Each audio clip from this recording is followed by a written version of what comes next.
الله نحمده ونستعينه ونستغفره ونعوذ بالله من شرور أنفسنا ومن سيئات أعمالنا من يهده الله فلا مضل له ومن يضلل فلا هادي له وأشهد أن لا إله إلا الله وحده لا شريك له وأشهد أن محمدا عبده ورسوله صلى الله تعالى عليه وعلى آله وصحبه وسلم تسليما كثيرا أما بعد फ़क़द क़ाल इमामुल बुख़ारी रहमहुल्लाहु ताला बाबुस सलाति फ़िल क़मीसी वस्सरावीली वत्तुब्बानि वल क़बाई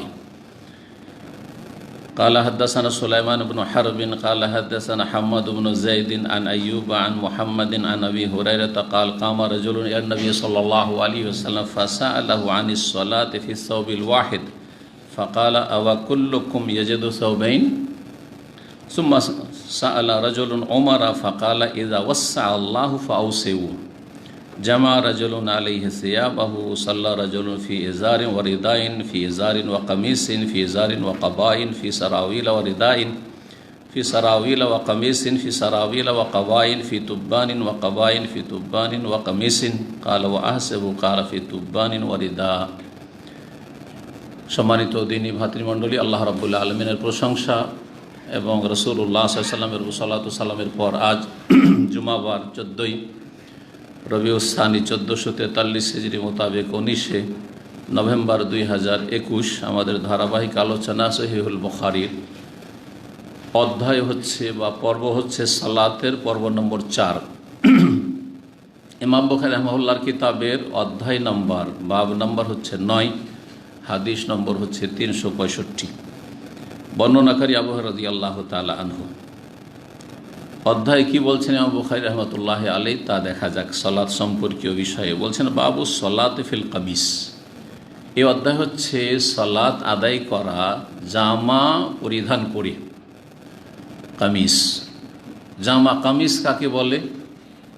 যে কোনো এমন জামা যেটাতে কি আছে, যেটাতে শরীরের ওপর ভাগ ঢাকা হয়, কাঁধ থেকে শুরু করে ঢাকা হয়, সেটা নিচে যতদূর যাক শরীরের ওপর ভাগ যেটা দিয়ে ঢাকা হয় আর তাতে সামনের দিক থেকে বোতাম থাকে, সেটা এখান পর্যন্ত বোতাম থাক, যেমন জুব্বাতে আছে বা আমাদের দেশের পাঞ্জাবিতে আছে বা ফুল শার্টগুলো অনেক আগের যুগে থাকতো ওইগুলোতে আছে। পাকিস্তানি ড্রেস সামনের দিকে বোতাম এবং এখান পর্যন্ত, অথবা যেগুলো হাওয়াই শার্ট আমরা আগের যুগে বলতাম, হ্যাঁ ফুল গোটাটাইতে বোতাম আছে, সেটা হইতে পারে। কামিজ এক কথায় এই জন্য জামা, কি ব্যাপক অর্থে কামিজ মানে জামা। মহিলাদেরও কামিজ হয়, ওইটাকে আমাদের দেশের লোকের কামিজ বলে। সোয়াকে জ বলা এটা সর্বজন বিদিত, মানে আমাদের দেশে মারুফ, সবার জানা কথা, তাই না? ইসরাইলকে আমাদের দেশের লোকেরা কি বলে? ইসরাইল বলে, তাই না? কিন্তু ইসরাইল ইংলিশে কি দিয়ে লিখেন? এস দিয়ে লিখেন, IS, তাই না? এস, তাহলে তো ইসরাইল। কিন্তু কি বলেন আপনারা? ইসরাইল। জেড দিয়েও লেখা হয় না, জে দিয়েও লেখা হয় না, তাই না? তো ওই রকমই কামিজ বলে থাকে আমাদের দেশের লোকেরা, কিন্তু আসলে আরবিতে সেটি হচ্ছে কামিজ। ওই রকমই আরবিতে ইসরাইল, কিন্তু আমাদের দেশের লোকেরা বলে ইসরাইল, বা ইংলিশও বলে ইসরাইল। জি, তো কামিজ বুঝে নিলাম। তাহলে জামা পরে, জুব্বাও জামা, কারণ ওপর থেকে ঢাকা আছে, নিচে যতদূর যাক বলেছি। জি, সুতরাং জুব্বাও জামা এই অর্থে এটাও কামিজ। সারাউইল, সিরওয়ালের বহু বচন। জি, সিরওয়ালের বহু বচন। বহু বচনটা বেশি ব্যবহৃত। কিছু কিছু শব্দ আছে এক বচন ব্যবহারই হয় না বা অল্প ব্যবহার হয়, কিন্তু বহু বচনটা ব্যাপক হারে ব্যবহার হয়। তো সারাউইল এটা বেশি ব্যবহার হয়, কিন্তু আজকাল সিরওয়াল কিন্তু বুঝছেন আপনারা, যদি দোকানপাটে কিনতে যান পায়জামাতে কি বলেন? সিরওয়াল বলে থাকে। এটাকে আরবিতে ওয়াইয়ের জায়গায় সিরবালও বলা হয়। যেমন হাদিসে এসছে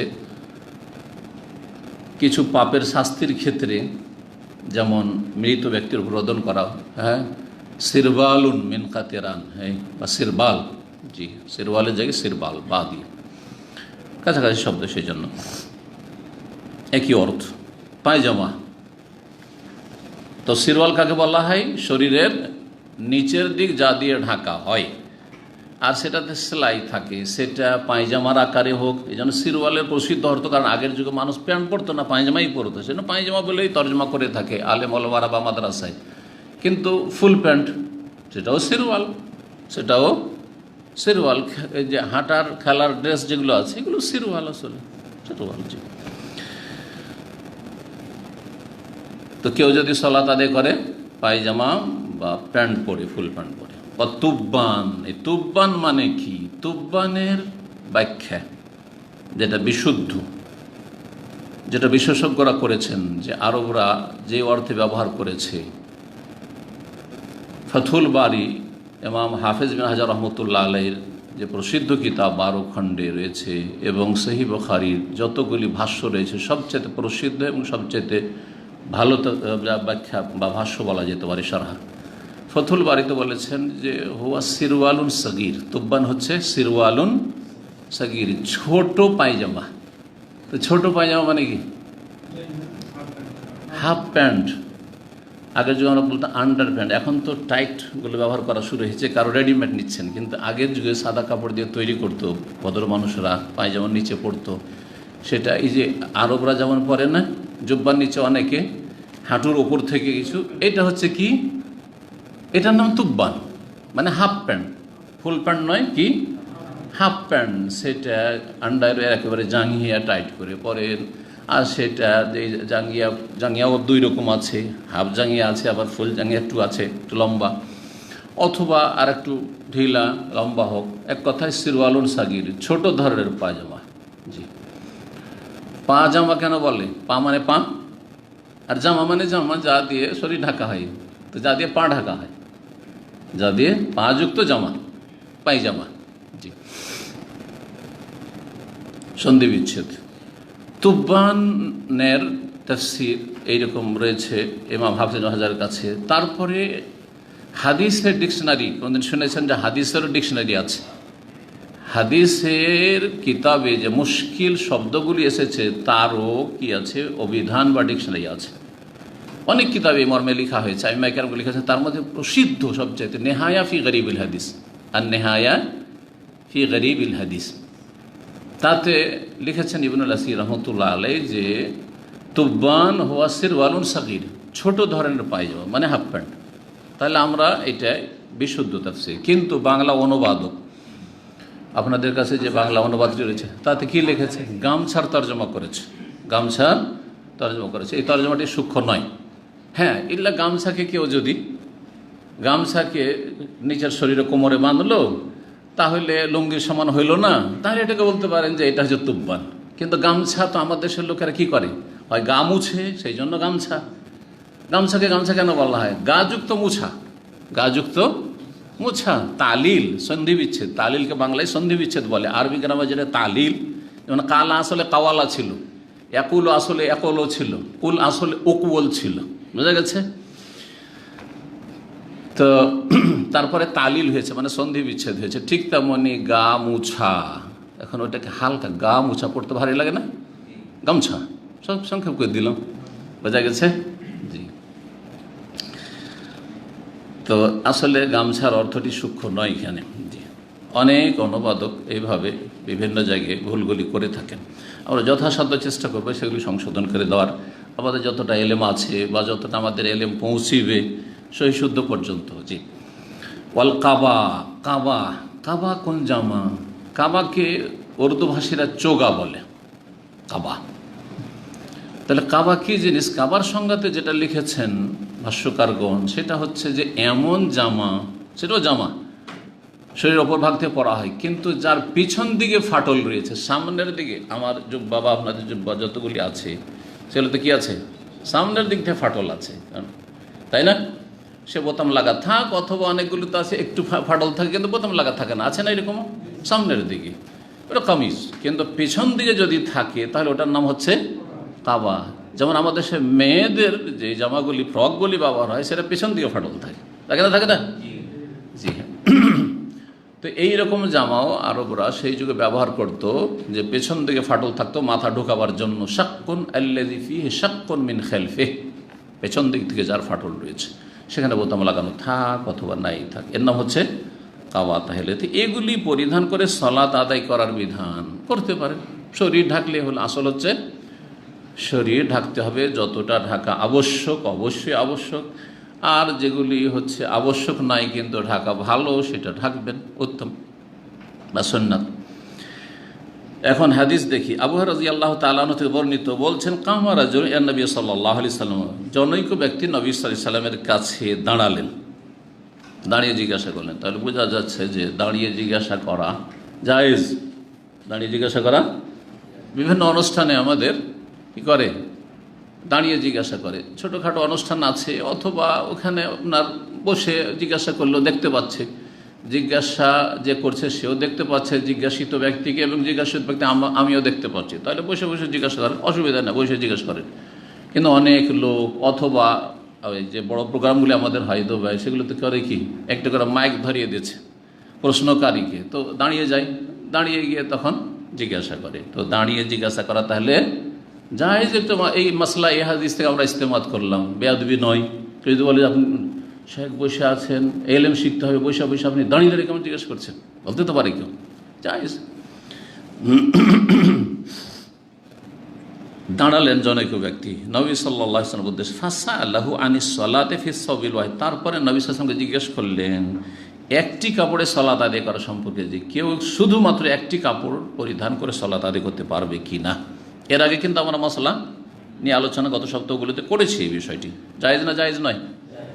সতর ঢাকলেই হলো, সতর ঢাকলেই হলো। বড় যদি থাকে তাহলে কি করতে হবে, কাঁধ সহ হাঁটু পর্যন্ত ঢাকতে হবে। আর যদি বড় না থাকে, সংকীর্ণ থাকে, তাহলে আপনার হাঁটু সহ ঢেকে নেন, ব্যাস হয়ে গেল। বড় থাকলে কাঁধ অবশ্যই ঢাকতে হবে। নবী সাল্লাল্লাহু কি বললেন, একটি কাপড়ে সালাত আদায় করা যাবে না যাবে না, এই প্রশ্নের উত্তরে বললেন আওয়াকুল্লুকুম ইয়াজিদু সাওবাইন। আচ্ছা, তুমি যে প্রশ্ন করছো, তো তোমাদের প্রত্যেকের কাছে কি দুই কাপড় আছে? তোমাদের প্রত্যেক ব্যক্তি কি দুইটি কাপড়ের মালিক? সবাই পাবে? সবার ঘরে নেই। তার মানে সেই যুগে অধিকাংশ লোকের কাছেই দুটো কাপড় একসাথে পরবে এরকম ব্যবস্থা ছিল না। এজারও আছে, লুঙ্গিরও ব্যবস্থা আছে, আর চাদরও আছে। এমন চাদর আছে তো লুঙ্গি নেই, লুঙ্গি আছে তো চাদর নেই। অথবা কামিজ জামা আছে তো পায়জামা নেই, পায়জামা আছে তো জামা নেই। সুবহানাল্লাহ। এখন আছে এরকম কোনো গরিব লোক খুঁজে পাবেন যে শুধুমাত্র একটা লুঙ্গি আছে, ওপরে একটা গামছাও নেই? আছে? আমাদের সে গ্রামে গঞ্জের লোকেরা কি করে, নিচের লুঙ্গি পরে আছে, তারপরে গেঞ্জিও আছে, তারপরে গামছা করে সালাত আদায় করতে আসে। এটা গ্রামের দৃশ্য, তাই না? তাহলে তিনটা কাপড় হলো তার কাছে, একটা গামছা, একটা গেঞ্জি, তারপরে একটা হচ্ছে লুঙ্গি। প্রত্যেকে কি তোমাদের দুটো কাপড় পাই? দুটো কাপড় নাই, সুতরাং জায়েজ, জায়েজ। সুম্মা সাআলা রাজুলুন উমারা, তারপরে জনৈক ব্যক্তি উমর রাদিয়াল্লাহু তাআলা আনহুকে জিজ্ঞেস করলো, ফাকাল, এই বলে, ইযা ওয়াসসাল ফাকালা, তখন উমর রাদিয়াল্লাহু উত্তরে বললেন, মানে এই প্রশ্নই করেছিলেন উমর রাদিয়াল্লাহু জামানে। তার নবী সাল্লাল্লাহু জামানে কি উত্তর ছিল? যে মানুষের অভাব আছে, সবাই কোথায় পাবে দুটো করে কাপড়, যে তুমি দুটো কাপড় কথা জিজ্ঞেস করছো? একটি কাপড় হলে তাতে সালাত হবে, সালাত পড়ো, কোনো অসুবিধা নেই। কিন্তু উমর রাদিয়াল্লাহু তাআলা আনহুর জামানায় সচ্ছলতা চলে এসছে, অধিকাংশ মানুষ অভাবমুক্ত হয়ে গেছে, বাইতুল মাল থেকে যথেষ্ট ধন সম্পদ দেওয়া হচ্ছে, বিতরণ করা হচ্ছে, জিহাদ ফি সাবিলিল্লাহ, গনিমত আর ফাইয়ের ধন সম্পদ আর খারাজ, বিভিন্ন রকমের জিজিয়া, বিভিন্ন রকমের ইনকাম সোর্স রয়েছে। দেশে তেমন কোনো গরিব লোক নেই। গরিব লোক থাকলে তার সরকার খরচ চালাচ্ছে, ভাতা দিচ্ছে। আজকে ইউরোপ, আমেরিকা, পশ্চিমা দেশে যারা বেকার, তাদের বেকার না খেয়ে মরে না, তাদের খাওয়া দাওয়া, বাসার ব্যবস্থা দেওয়া। এই করোনার যুগে কোনো কাজকর্ম নাই, সুতরাং তোমার যতটা লাগে সব দিচ্ছে। এটা অনেকে মনে করে, ও দেখো দেখো দেখো কত সুন্দর ওখানকার সিস্টেম। আরে 1400 বছর আগে যখন মানুষের মাঝে সভ্যতা ছিল না, তখন ইসলাম এই শিক্ষা দিয়েছে। আপনি তার কেন ইসলামের কেন প্রশংসা করছেন না? খোলাফে রাশেদিনের জমানার কেন প্রশংসা করছেন না? সেটাকে আপনি মডেল হিসাবে কেন নিচ্ছেন না? আপনি তো মুসলিম, আপনি কাফেরদের প্রশংসা করছেন, যারা ইসলাম থেকে শিখেছে সভ্যতা, ইসলাম থেকে শিখেছে এই অর্থনীতি। জি, ওমর রাদিয়াল্লাহু তাআলা আনহুকে যখন জিজ্ঞাসা করা হইল কি কোনো ব্যক্তি এক কাপড়ে কি সালাত আদায় করতে পারবে, বললেন উত্তরে তিনি, এজা ওয়াসাল্লাহু ফাউসেউ, যখন আল্লাহ রাব্বুল সঙ্গতি দিয়েছেন, মানে আল্লাহ তোমাদের রেজেককে প্রশস্ত করেছেন। ওয়াসা মানে প্রশস্ত করা, আর্থিক সঙ্গতি। তোমাদের আল্লাহ যখন এই আর্থিক সঙ্গতি দিয়েছেন বা সচ্ছলতা দিয়েছেন, ফাউসেউ, সুতরাং তোমরাও সচ্ছলভাবে খরচ করো। আরে দুটো চারটা কাপড় আছে তো কেন একটা কাপড়ে সালাত আদায় করবে? তাহলে বোঝা যাচ্ছে আজকালকার জামানায় কেউ একেবারে নিম্নমানের কাপড়ে সালাত আদায় করবে, এটা পছন্দনীয় না। জায়েজ, কিন্তু পছন্দনীয় না। কারণ ভালো ভালো কাপড় আছে। আমার এই রকম কাপড় আছে তো আমি লুঙ্গি পরে কেন মসজিদে যাব? তাই না? আমার কাছে জুব্বা আছে তো আমি গেঞ্জি গায়ে দিয়ে আর গামছা গায়ে দিয়ে কেন সালাত আদায় করবো? বুঝতে পারছেন না? এই যে অবস্থা। আল্লাহ যখন আল্লাহ তোমাদের আর্থিক সঙ্গতি দিয়েছেন বা সচ্ছলতা দিয়েছেন, ফাউসু, তোমরা প্রশস্ত করো নিজের জীবনটাকে, আর্থিক সচ্ছলতা প্রকাশ করো যে আল্লাহর নিয়ামত, আল্লাহ শুকরিয়া আদায় করছি। কিন্তু সেটা একটা সীমার মধ্যে থাকতে হবে। এমন নয় যে আমার টাকা আল্লাহ আমাকে দিয়েছে, আমার ছেলে মেয়েকে আমি কিনে দিচ্ছি, আমার ছেলে মেয়েকে ভালো ভালো খাওয়াচ্ছি, অসুবিধাটা কি? অথচ পাশের লোক খেতে পায় না। বর্তমান পরিস্থিতি এরকম। একটা পয়সা আল্লাহ রাস্তায়, মানুষ চিকিৎসা পাচ্ছে না, মানুষ মরে যাচ্ছে চিকিৎসা বেগর, মানুষ আপনার না খেয়ে মরে যাচ্ছে, মানুষের শীতের বস্ত্র নেই, আর আপনার বাড়িতে প্রতি বছরে আর প্রতি ঈদে বস্ত্রের শেষ নেই। আপনার কোথায় রাখবেন জায়গা পাচ্ছেন না, এক এক বাচ্চার পোশাক। নাজায়েজ কাজ এগুলো, এটা চলবে না। দেখতে হবে যে আপনার জীবনের তিনটে স্তর রয়েছে মানুষের প্রয়োজন মেটানোর। তিনটা স্তর। একটা হচ্ছে জরুরিয়াত, সবসময় রাখবেন, মানে একবারে জরুরি, সেটা অবশ্যই করতে হবে। আমার জন্য কতটা জরুরি? দুটো লুঙ্গি জরুরি মোটামুটি। আজকালকার জামানায় দুটো লুঙ্গি না হলে একটি চলতো, কিন্তু একটা বললাম না। দুটো লুঙ্গি আমার জন্য জরুরি, কিন্তু তিনটি না, জরুরি না। চারটি পাঁচটি আমার লুঙ্গি থাকা কোনো জরুরি নয়। জরুরিয়াত হচ্ছে দুটো লুঙ্গি, জুব্বা দুটো জরুরি মোটামুটি, ঠিক না? এইগুলো একটা অথবা দুটা ধরেন জরুরি। স্যান্ডেল মোটামুটি চলার মতো একটা স্যান্ডেল জরুরি, আমার দুটো তিনটা স্যান্ডেল থাকতে হবে। চলেন আর একটু বাড়িয়ে বললাম, শীতকালের জন্য একটা জুতা একটা স্যান্ডেল, এটা জরুরি বলতে পারেন আজকালকার জামানা হিসাবে, ঠিক কিনা? কিন্তু যদি চারটা পাঁচটা হয়, এক একটা জুতা 500 রিয়াল, হ্যাঁ, এক একটা জামা আপনার 250-300 রিয়াল, অথচ আশেপাশের লোকের খেতে পাচ্ছে না, আশেপাশের লোকের বস্ত্র নেই, বাড়ির নেই, গৃহহীন। জায়েজ না? না, মোটেই না। এমন মুসলিম হওয়া উচিত নয়। আর আপনি ফাস্টফুড খাওয়াচ্ছেন, ছেলে মেয়েদেরকে ভালো ভালো হোটেল নিজে খাওয়াচ্ছেন, না না, এটা একজন মুসলিমের চরিত্র নয়। তো কি বললাম? জরুরিয়াত। জরুরিয়াত অবশ্যই করুন আপনি। আচ্ছা, আজকালকার যেমন একটা মোবাইলও জরুরি, মোবাইল জরুরি। যার শুধু টেলিফোন করতে হয়, রিসিভ করতে, তার জন্য ছোটো মোবাইলই যথেষ্ট, এটি জরুরি, দরকার নেই যে এই ফোন লাগবে। কিন্তু যার না আরও কিছু, আমার হোয়াটসঅ্যাপ, ইমো আরও কিছু লাগে, তখন এরকম একটা স্মার্টফোনের প্রয়োজন, এটাও জরুরি বলবো। কিন্তু সেটা ধরেন 1012 রিয়াল পাওয়া যাচ্ছে, 5000ও আছে, 3000ও আছে। 3000টা জরুরি? মোটেই জরুরি না। তাহলে দ্বিতীয় যে স্তরটি, জরুরি অবশ্যই করুন। তারপরে দ্বিতীয় স্তর যেটা, সেটা হচ্ছে হাজিয়াত। জরুরিয়াতের পরে হাজিয়াত, প্রয়োজন কিন্তু জরুরি না, প্রয়োজন কিন্তু জরুরি না। মাঝে মাঝে টেলিফোনটা একটু হ্যাং হয়ে যায়, ডিস্টার্ব করে, কিন্তু কাজ চলে যাচ্ছে, ঠিক আছে। একটু প্রয়োজন আরেকটু ভালো মডেলের ফোন, ঠিক আছে। মাঝে মাঝে এরকম একটা কাপড়ের বা এরকম ধরনের প্রয়োজন হয়ে যায়, মাঝে মাঝে বাসাতে এই ধরনের কিছু প্রয়োজন হয়ে যায়, তাহলে সেটা হাজিয়াত। যদি আল্লাহ সচ্ছলতা দেন, সচ্ছল, আর আশেপাশে না খেয়ে মানুষ মরে যাচ্ছেন না, তারও চলছে কিন্তু অভাবী আছে, তাহলে আপনার প্রয়োজনগুলি পুরা করুন, প্রয়োজনগুলি পুরা করুন, হাজিয়াত এটা। তৃতীয় স্তর যেটা, সেটা হচ্ছে কামালিয়াত, জীবনের পূর্ণতা, একদম পারফেক্ট। সবাই যেরকম খুব ভোগবিলাসের জীবনযাপন করছে, ওই রকম আমি আমার ছেলেমেয়েরও ভোগবিলাসের জীবনযাপন করুক না, এটা মোটেই পছন্দনীয় না। আজকাল অধিকাংশ মুসলিম, অমুসলিমদের কথা বাদ দেন, অধিকাংশ মুসলিম কামালিয়াতের পিছনে ছুটেছে। কামালিয়াতের মধ্যে হচ্ছে ভালো ভালো আতর রাখা, সুগন্ধি, ভালো ভালো স্প্রে, ভালো ভালো ক্রিম, দামি দামি, আর তো কত রকমের তেল আর মেকআপের ব্যবস্থা। আর কামালিয়াতের মধ্যে হচ্ছে যে একটা আমার একদম নতুন মডেলের আইফোন থাকতে হবে, না হয় আপনার গ্যালাক্সি থাকতে হবে, সেটা নতুন নতুন যেগুলো আসছে, এগুলো কামালিয়াত। আজকাল যেসব মহিলারা চাকরি করে, তাদের পয়সা দিয়ে কোনো পরিবারের ভরণ পোষণ হয় না, ইল্লা মাশাআল্লাহ। পুরুষরাও খানিকটা ওইদিকে ছুটেছে, কিন্তু মহিলাদের বিশেষভাবে যে চাকরি বাকরি আর ইনকাম যেগুলো, সেই দিয়ে কি হচ্ছে, শুধু এই কামালিয়াত তারা করে থাকে।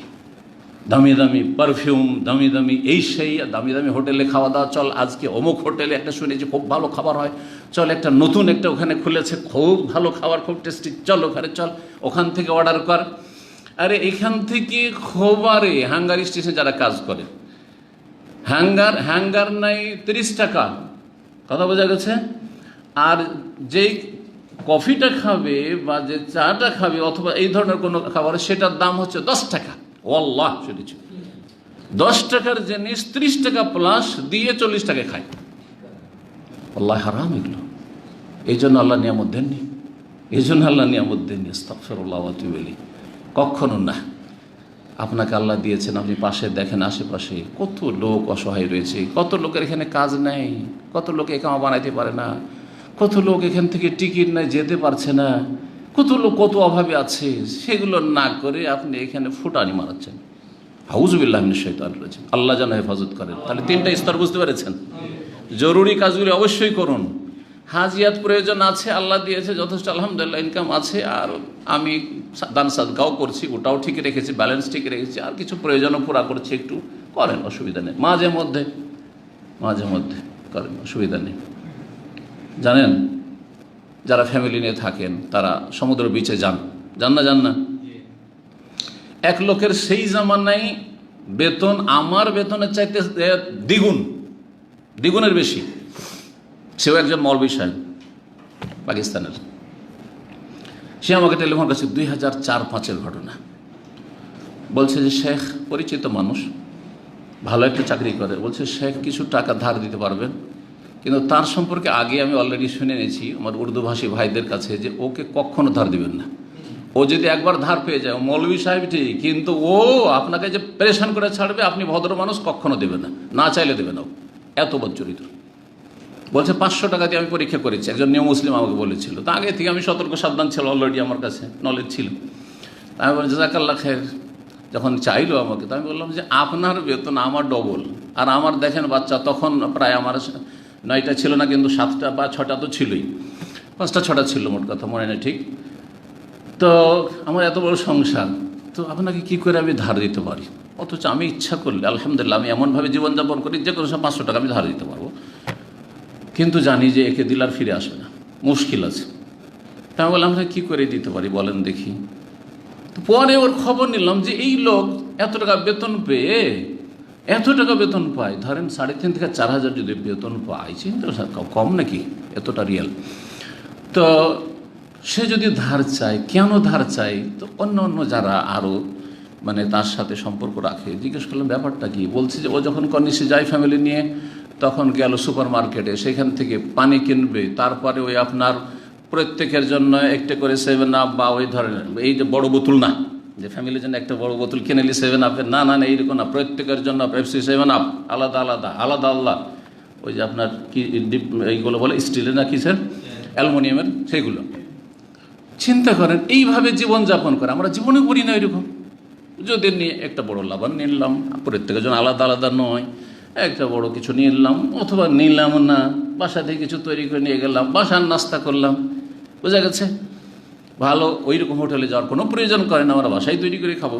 জি, যেটা 5 রিয়ালে তৈরি হবে বাসাতে, সেটা ওখানে আমাকে 25, 30, 50 রিয়াল লাগবে বাইরে হোটেলে, ইত্যাদি। দেখেন তৌফির এটাকে বলা হয়। তো দেখেন, মানুষ নিজে অভাব তৈরি করে নেয়। তো এইরকম চরিত্র ভালো না। আল্লাহ যেন বুঝার তৌফিক দান করেন। কথা অন্যদিকে গেছে, কিন্তু কিসের জন্য? জরুরি আপনাদের লাইফে। কারণ অনেকে চলতে জানে না, অনেকে খরচ করতে জানে না, অনেকে গরিবদের দেখাশোনা করেন না, শুধু নাফসি করতে থাকে জাহান্নামের মতো, খালি হালমি মাজিদ, আর কোথায় পয়সা আছে, আর কোথায় পয়সা আছে। জি, এই কারণে শুধু। তো ওমর রাদিয়াল্লাহু তাআলা জামানায় যখন আল্লাহ রাব্বুল আলামিন নিয়ামতের দ্বারকে প্রশস্ত করলেন, তখন তিনি বললেন যে আল্লাহ দিয়েছেন, সুতরাং এক কাপড়ে না, 2 কাপড়ে পরো। কেন এক কাপড়ে তোমার সালাত আদায় করবে? বলছেন যে জামা রাজুলুন আলাইহি সিয়াবাহু। নবী সাল্লাল্লাহু আলাইহি ওয়াসাল্লামের আমলে যেই অভ্যাসটা ছিল বা যে জীবনযাপনটা ছিল, জীবনের মান ছিল, কোন ব্যক্তি নিজের একটি কাপড় শরীরে জড়িয়ে নিত। জামা আলাইহি সিয়াবাহু মানে এটি, কিন্তু অনেক অনুবাদকরা ভুল করেছে। একটা কাপড় দিয়ে গোটা শরীর ঢাকতে হবে, কাঁধ থেকে শুরু করে হাঁটু পর্যন্ত শরীরে জড়িয়ে দিত, জামা মানে ইলতাহাফা। আবার কেউ ছিল যার কাছে দুটো কাপড় আছে, কিন্তু কি ধরনের দুটো? সাল্লার জুলফি এজারিন ওরে দাইন, কোন কোন ব্যক্তি সালাত আদায় করতো একটি লুঙ্গি একটি চাদর, লুঙ্গির নিচে আর উপরে একটা চাদর, এহরামের কাপড়। আমাদের দেশের মানুষরা মনে করে এহরামের কাপড় শুধু এহরামে ব্যবহার করবেন। কত লোক যে মাসলা জিজ্ঞাসা করে, উমরা করে চলে এসেছি, এখন এক্সিট চলে যাবো, তো কাপড়টা কি করব? আপনি নিয়ে যান দেশে, নিয়ে যাওয়ার পরে বেডশিট বানান, না হলে আপনার পাঞ্জাবি বানিয়ে নেন, না হলে আপনি ওটাকে চাদর করে ব্যবহার করেন, গামছা করে ব্যবহার করেন, যা ইচ্ছা তাই করে ব্যবহার করেন। মানুষ মনে করে এত পবিত্র কাজ করেছি, অজমরা করেছি, আমি এহরামের কাপড় দিয়ে এটা আবার অন্য কাজে ব্যবহার করব। তো এহরামের কাপড়ই আছে আপনার কাছে, ওইটি দিয়ে আপনার চলবে, কেন চলবে না? আবার কেউ ফি এজারিন ও কামিসিন, লুঙ্গি আছে আর জামা আছে, লুঙ্গি আছে একটা, আর একটা আছে হাফ শার্ট আছে। জি হ্যাঁ, ফি এজারিন ও কাবা, কারো কাছে লুঙ্গি আছে আর একটা কাবা আছে। কাবা কি বললাম? এমন জামা যার পেছন দিকে মাথা ঢুকানোর জন্য একটু ফাটল আছে, খোলা আছে, এইরকম। ফি সারাবিল ও রেদা, আবার কেউ সালাত আদায় করতো কি সে একটা সিরওয়াল পায়জামা আছে, ও রেদা আর একটি চাদর, নিচে পায়জামার ওপরে একটা চাদর আছে, গামছা আছে। ফি সারাবিল ও কামিজ, আবার কারো কাছে পায়জামা আছে আর একটা জামা আছে। ফি সারাবিল ও কাবা, কারো কাছে পায়জামা আছে আর একটা ওপরে কি আছে? কাবা আছে, মানে এমন জামা যার পেছন থেকে ফাটল আছে। ফি তুব্বানিন ও কাবা, আবার কারো কাছে একটা হাফ প্যান্ট আছে, ওয়াকাবাইন আর একটি জামা আছে যেটা পেছন দিক থেকে ফাটল। হাফ প্যান্ট যদি এতটা থাকে যেটাতে টাকনা বারবার আসছে, হাঁটু পর্যন্ত ঢেকে যাচ্ছে, তাহলে যথেষ্ট। আর না হলে সেই কাবাটায় ধরেন জুব্বার মতো আছে, একটা হাফ প্যান্ট নিচে আছে, আর সেই যে কাবা বা জুব্বা সাইজের পেছন দিক থেকে ফাটল, সেটা লম্বা এমন আছে, যেমন আমাদের দেশের পাঞ্জাবি, কোনো বাংলাদেশি পাঞ্জাবি কিন্তু খুব লম্বা লম্বা, ও জুব্বার কাছাকাছি, হ্যাঁ জুব্বার কাছাকাছি। জি হ্যাঁ, কোনো অসুবিধা নেই, বাস সাইড থেকে ফাটল, এটা সমস্যা। আবার কারণ এদিক থেকে খুলে যাবে তো, যদি নিচে কিছু না থাকে তো। এই জন্য আবার বাংলাদেশে ওই আপনার একটু উঁচা করে যে জুব্বা সাইজের, এখানকার জুব্বা হচ্ছে টাকনার কাছাকাছি পর্যন্ত, কিন্তু দেশে কিছু কিছু এলাকায় আছে যেগুলো কি পড়ে পাঞ্জাবের মতো দুই সাইডে ফাটল থাকে না। আবার একটা রহস্য বাংলাদেশের ট্রেডিশনে শুনেছি যে আলিয়া মাদ্রাসার লোকেরা পাঞ্জাবি পরে, শুনেছেন না শোনেন নাই? আর কওমি মাদ্রাসার লোকেরা পাঞ্জাবিকে ঘৃণা করে, মানে দুই সাইডে ফাটলওয়ালা জামাকে, পাঞ্জাবিগুলোকে ঘৃণা করে, বোঝায় এগুলো চলবে না, তো কি করতে হবে? ঘেরা থাকতে হবে ওই জুব্বার মতো করে। জি হ্যাঁ, এগুলো ওদের চিন্তাধারা, শুধু এগুলোর শরীয়তে কোনো স্থান নেই। তবে হ্যাঁ, পায়জামা যদি না থাকে, জুব্বা যদি এই ফাটলটা না থাকে, তাহলে অতি কিন্তু সালাত পড়া যেত। কিন্তু ধরেন আপনার ফাটল থাকলে লজ্জাস্থান খোলার ভয় আছে, যদি নিচে কিছু না থাকে, সুতরাং তখন পায়জামা জরুরি অথবা লুঙ্গি জরুরি হয়ে যাবে, এই পার্থক্য আছে।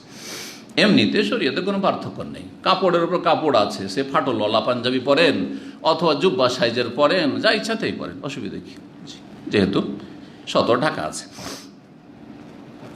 বলছেন আবার কেউ সালাত আদায় ফি সারাবিল ও কামিস, পায়জামা আছে আর জামা আছে। ফি সারাবিল ও কাবা, পায়জামা আছে আর কাবা আছে। ফি তুব্বান ও কাবা, অথবা হাফ প্যান্ট আছে আর কাবা আছে। ফি তুব্বান ও কামিজ, হাফ প্যান্ট আছে আর জামা আছে। কাল ও আহসেব কাল, আমার ধারণা হচ্ছে যে এইটাও বলেছেন, কারো কাছে হাফ প্যান্ট আছে ও রেদা এবং চাদর আছে, হাফ প্যান্টের চাদর। তো যেমনটা বললাম, হাফ প্যান্টের চাদর যদি হয়, তাহলে এমন হাফ প্যান্ট হইতে হবে যেটাতে হাঁটু ঢেকে যাচ্ছে, মানে রান ঢেকে যাচ্ছে, হাঁটু পর্যন্ত হলেও চলবে। আর না হইলে বড় চাদর আছে, যে চাদরটাতে দিয়ে জড়িয়ে নিলে কি হবে? হাঁটু পর্যন্ত ঢেকে যাবে। জি, 366 নম্বর হাদিস, ইবনে ওমর রাদিয়াল্লাহু তাআলা আনহুমা থেকে বর্ণিত, কালা সাআলা রাজুল রাসূলুল্লাহ সাল্লাল্লাহু আলাইহি ওয়াসাল্লাম, জনৈক ব্যক্তি জিজ্ঞেস করলেন রাসূলুল্লাহ সাল্লাল্লাহু আলাইহি ওয়াসাল্লামকে, ফাকালা মা ইয়ালবাসুল মুহরিমু, এহরাম অবস্থায় থাকা ব্যক্তি, মুহরিম ব্যক্তি কোন ধরনের পোশাক পরবে? মুহরিম, কিন্তু এর নাম কি? মুহরিম। মুহরিম কাকে বলে? যে এহরামকারী, মানে এহরামের নিয়তে বা হজ উমরার নিয়তে, হজ অথবা উমরার নিয়তে এবাদতে প্রবেশ করে গেছে, মুহরিম এই অবস্থায় কি পোশাক পরবে? পুরুষ ব্যক্তি, মহিলাদের জন্য যে কোনো পোশাক জায়েজ, যে কোনো পোশাক জায়েজ, শুধু হাত মোজা পরবে না, হাদিস আছে ওয়ালা তালবাসুল কুফাজাইন। আর কি পরবে, করবে না? যদি বেগানা পুরুষ না থাকে তাহলে চেহারা ঢাকবে না। ওয়ালা তানতাকিবুল মারআতুল মুহরিমা, এহরামকারিনী মহিলা নেকাব বাঁধবে না যাতে চোখের উপর ফাটল রয়েছে। কিন্তু বেগানা পুরুষ আজকাল প্রায় সব জায়গায় থাকছে আর কাছাকাছি থাকছে, নজরে আসবে, সুতরাং চেহারা খুলে বেহায়া বেপর্দা এহরামের অবস্থায় থাকবে না। যেমন কিছু অজ্ঞ লোকেরা ভুল বুঝার কারণে বা অজ্ঞ মহিলারা এরকম করে যে আমি এহরাম করি সুতরাং চেহারা ঢাকা যাবে না, আর নিজেও ফিতনায় পড়ছে, অন্যদেরকে ফিতনায় ফেলছে। নিজে যদি ফিতনায় নাও পড়ে কারণ এবাদতে আছে, অন্যরা তার জন্য ফিতনায় লিপ্ত হচ্ছে, ফিতনার কারণ হচ্ছে, হারাম না যায়। জি, মা আয়েশা রাদিয়াল্লাহু তাআলা আনহা সেই সহিহ বুখারী হাদিস এই ক্ষেত্রে আমাদের জন্য দিক নির্দেশনা দিচ্ছে। তা হচ্ছে যে আমরা যখন এহরামের অবস্থায় থাকতাম মুহরিমাত, আর যখন কাফেরা লোকেরা আমাদের কাছাকাছি চলে আসতো, এখন দেখতে পাবে আমাদের চেহারা, তখন কি করতাম? সাদালাত এহদানা জিলবাবাহা, আমাদের মহিলারা নিজের বড় ওড়না বা বড় চাদরকে মুখমণ্ডলের উপর কী করতো? ঝুলিয়ে নিত, লটকিয়ে নিত। তাহলে মুখমণ্ডল ঢাকতে হবে, তবে বেঁধে রাখবেন না, আর ওই ফাটলওয়ালা রাখবেন না, ঝুলিয়েলেন কোনো একটা পাতলা কাপড় দিয়ে বা ওড়না দিয়ে। জি, চেহারা ছুঁয়ে গেলে কোনো অসুবিধা নেই, কারণ অনেক মনে হয় চেহারা ছুঁইতে হবে না। সুতরাং দেখেছেন হজের মৌসুমে যারা গিয়েছেন দেখেছেন কিছু কিছু দেশের মহিলারা আসে, মাথায় একটা টুপি পরে আসে, এইভাবে টুপিটা থাকে, যাতে করে টুপির ওপর দিয়ে যখন এইটা থাকবে চোখের উপরে, মানে ওই পাতলা কাপড়টা থাকবে, তখন যাতে চেহারা স্পর্শ না করে ওই কাপড়টা। এটাও তাদের ভুল বোঝা, না, এটা উদ্দেশ্য নেই, এটা উদ্দেশ্য নেই। মহিলাদের আসল এহরাম চেহারাতে, সুতরাং চেহারার ওপর এমন ছোট কাপড় বেঁধে রাখবেন না যেটাতে নেকাব, নাকব মানে ছিদ্র, নাকবুন মানে হচ্ছে ছিদ্র, তো চোখের উপর ছিদ্র, এখানে একটা ফাটল, এখানে একটা ফাটল, অথবা এই ফাটল আছে, এইরকম কাপড় পরবে না। কিন্তু সামনে পাতলা কাপড় যাতে ঝুলিয়ে নেবে, যাতে রাস্তাও দেখতে পায়, আর বেহায়া বেপর্দা না হয়, আর কেউ ফিতনায় না পড়ে, এবং শরীয়তের বিধান মেনে চলতে পারে এই অবস্থাতে। পুরুষদের ক্ষেত্রে সেলাইকৃত কাপড় পরা যাবে না, সেলাইকৃত কাপড় পরা যাবে না। সেলাইকৃত বলতে উদ্দেশ্য হচ্ছে এমন কাপড় যেটা শরীরের গঠনে তৈরি করা হয়েছে। ভালো করে শুনেন, কারণ অনেকে বুঝে না। সুতরাং বেল্টের সেলাই আছে, মাসলা জিজ্ঞাসা করে যে বেল্টে সেলাই আছে, এটা পকেট সেলাই করা আছে, তাই না? সুতা আছে, না না না, এরকম না। অথবা আপনার একটা এহরামের কাপড়, আর এহরামের কাপড় একটু ছিঁড়ে গেছিলো, সে যেটা রিফু করেছে, বলছে এটা তো সেলাই করা আছে। এটা উদ্দেশ্য কি? এটা উদ্দেশ্য নয়, কিন্তু উদ্দেশ্য হচ্ছে শরীরের গঠনে যা তৈরি করা হয়েছে। সুতরাং এমন কাপড় যদি হয় যেটাতে একটা কোনো সেলাই দেখতে পাচ্ছেন না, আর মেশিনের মাধ্যমে তৈরি করেছে শরীরের গঠনে, ধর গেঞ্জি, গেঞ্জিতে কোনো জায়গায় সেলাই নাই, একবার গোটাটা এভাবে তৈরি করেছে, হইতে পারে এরকম কিছু কাপড় আছে, সেটাও চলবে না। তো উদ্দেশ্য হচ্ছে শরীরের গঠনে যেসব পোশাক তৈরি করা হয়ে থাকে, গেঞ্জি হোক, আর ফুল প্যান্ট হোক, হাফ প্যান্ট হোক, বা পাঞ্জাবি হোক, আর জুব্বা হোক, সেলাই করা কাপড় শরীরে পরা যাবে না। তো ওই কথাটি এখানে বলছেন, যে কথাটি বলছিলাম যে এই মুহরিম আর মাহরাম, মুহরিম আর মাহরাম এই দুটো শব্দে অনেকে পার্থক্য করেন না,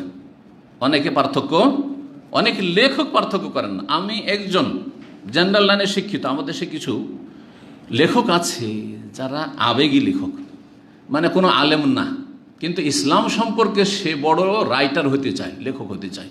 এইরকম লোকেরা অনেকেই কিন্তু হজের ওপর বই লিখেছে, উমরার বই লিখেছে। আর বিভিন্ন বাংলা বই আমার চোখের সামনে যখন এসেছে আমি দেখেছি, তো ওতে লিখছে যে এই আপনার মাহরাম আর মুহরিম। তো মাহরাম মানে কি এখন আপনাদের জিজ্ঞেস করি, তারপরে আমি নিজে ব্যাখ্যা করব। এমন পুরুষ ব্যক্তি যার সাথে স্থায়ীভাবে কোনো মহিলার বিবাহ হারাম বা নিষিদ্ধ, সেই ব্যক্তি মাহরাম, অথবা স্বামী। একজন মহিলার জন্য তার স্বামী মাহরাম, আর না হলে তার এমন ঘনিষ্ঠ আত্মীয় যার সাথে তার চিরকাল বিয়ে হারাম, বাপ, ছেলে, আপন ভাই, বৈমাতৃ ভাই, বৈপিত্র ভাই, দুধ ভাই, হ্যাঁ, আপন চাচা, শুধু চাচা বললে হবে না, আপন মামা ইত্যাদি, এইভাবে যেগুলো আছে এগুলো মাহরাম। কিন্তু দুলাভাই মাহরাম, বিয়ে করা তো হারাম। দুলাভাইকে বিয়ে করা যাবে? কে বললো যাবে? আপনার স্ত্রী বেঁচে আছে, বিয়ে করেন তো দেখি। জায়েজ? ওয়ান তাজমাউ বাইনাল উখতাইন, আল্লাহ কোরআন স্পষ্ট বলেছে দুই বোনকে একসাথে একত্রিত করা হারাম। আল্লাহ বলছেন, আর বলছে যাবে স্ত্রী মারা গেলে অথবা তালাক দিলে। স্ত্রী মারা গেলে, এই মাসলাও শুনে রাখেন, স্ত্রী মারা গেলেও বিয়ে করতে পারবেন, আর স্ত্রীকে তালাক দেওয়ার পরে আপনার শালিকাও রাজি আর শালিকার অভিভাবকও রাজি। চলো চলো, আমার ওই মেয়েটা ভালো ছিল না, তালাক নিয়ে এনেছে, কিন্তু আমি জামাই ভালো, আমি এই জামাইকে ছাড়বো না। ধরেন আপনার শ্বশুর অভিভাবক, সেও স্বেচ্ছায় বিয়ে দিচ্ছে, আর এক মেয়ে দিচ্ছে, বিয়ে করা যায় কিনা? তালাক স্ত্রীকে দিয়ে ইদ্যত পার হইতে হবে কিন্তু, কারণ ইদ্যতের অবস্থায় আপনার স্ত্রী আপনার বান্ধনে আছে। ইদ্যত পার করার পরে আপনার স্ত্রীর বোনকে বিয়ে করতে পারবেন, মরে যাওয়ার পরে আপনি আপনার শালিকাকে বিয়ে করতে পারবেন। তাহলে এই জন্যই দুলাভাই মাহরাম নয়, কারণ অস্থায়ী হারাম, অস্থায়ী হারাম। এমনকি যে কোনো বিবাহিতা মহিলাই তো আমাদের জন্য হারাম, কিন্তু অস্থায়ী হারাম। বোঝা গেছে না? এমনকি অমুসলিমদের স্ত্রী যদি বিবাহিতা হয়, কিতাবিয়া ইহুদি খ্রিস্টানদের মেয়ে বিয়ে করা জায়েজ আছে, যদিও অনুত্তম, কিন্তু যদি বিবাহিতা হয়, তোমার স্বামী ওটা তো অমুসলিম, চলো তোমাকে বিয়ে করিনি না। ও যদি মুসলিম হয় তখন আলাদা, মুসলিম হয় নাই আর ও আহলে কিতাব হয়ে আছে, খ্রিস্টান হয়ে আছে, আর ওকে বিয়ে করছেন, বলছে যে বাদ দে, চল আমার সাথে, জায়েজ না। আল মুহসানাত মিনান নিসা, আল্লাহ বলছেন যে আল মুহসানাত মানে এখানে কিন্তু সতী সাধ্যী না, আফিফাত না, এখানে মুতাজাওয়াজাত, বিবাহিতা মহিলাকে বিয়ে করা হারাম। কোরআনে কারিমে ৫ম পারার প্রথম আয়াত। তো যে কোনো মহিলা পৃথিবীতে যে ম্যারিড বিবাহিতা, তাকে বিয়ে করা হারাম। তো বলবেন যে তাহলে যেসব বিবাহিতা মহিলা তার আমি মাহারাম নাকি? হ্যাঁ, না, কখনো না। কারণ বিবাহিত মহিলা কতক্ষণ হারাম? যতক্ষণ তার বন্ধনে আছে, কিন্তু তার কাছ থেকে তালাক নিয়ে নিল, তার স্বামী মারা গেল, তারপর বিয়ে করেন আপনি, ইদ্যত পার হয়ে, ঠিক না? এই জন্য বললাম মাহারাম এমন পুরুষ ব্যক্তি, পুরুষ আবার সাবালক হইতে হবে, নাবালক নয়। তাহলে 12 বছর বয়স, 13 বছর বয়স ছেলে এখনো সাবালক হয়নি, এ কি মাহারাম? না, মাহারাম না। হ্যাঁ, সাবালক হলে ঠিক আছে। সাধারণত ছেলেরা সাবালক 15 বছরে, সাধারণত 15 বছরে, তার আগেও হইতে পারে, আবার তাতে লেট হইতে পারে। তো মাহারাম হওয়ার জন্য কি হইতে হবে?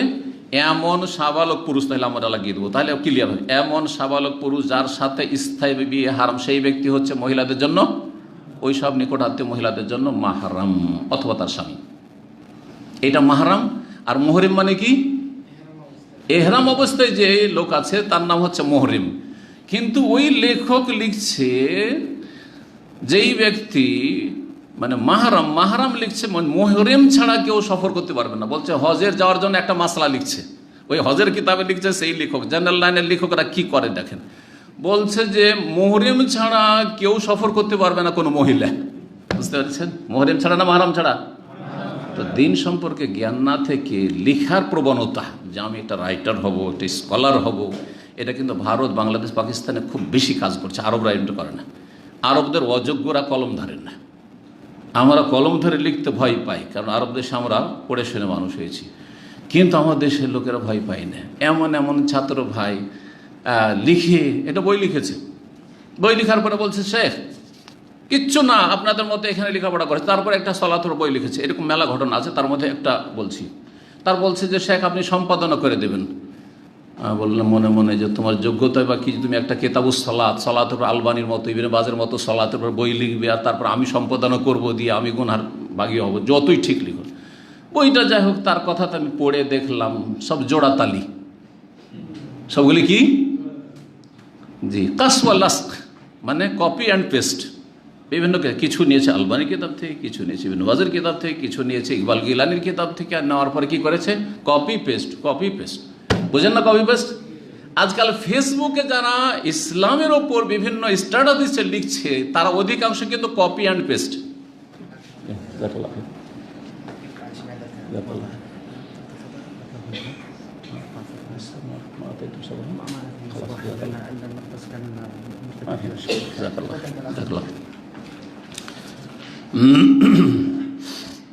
কি বলছিলাম? আলোচনা শেষে একটি বিষয় আছে, মনে করিয়ে দেবেন যে উনি কি বলেছেন, নাহলে আমি বলে যাবো, এখন বলবো না। তো যাই হোক, কি বলছিলাম বিষয়টি? এইরকম বই লিখবেন না, থাকবে, এইরকম বই লিখবেন না। আপনার এলমি যোগ্যতা নেই, আর বই লিখলে কি করবেন? ওই মুহরিমকে মাহরাম, মাহরামকে মুহরিম বানিয়ে দিবেন। কথা বলছেন?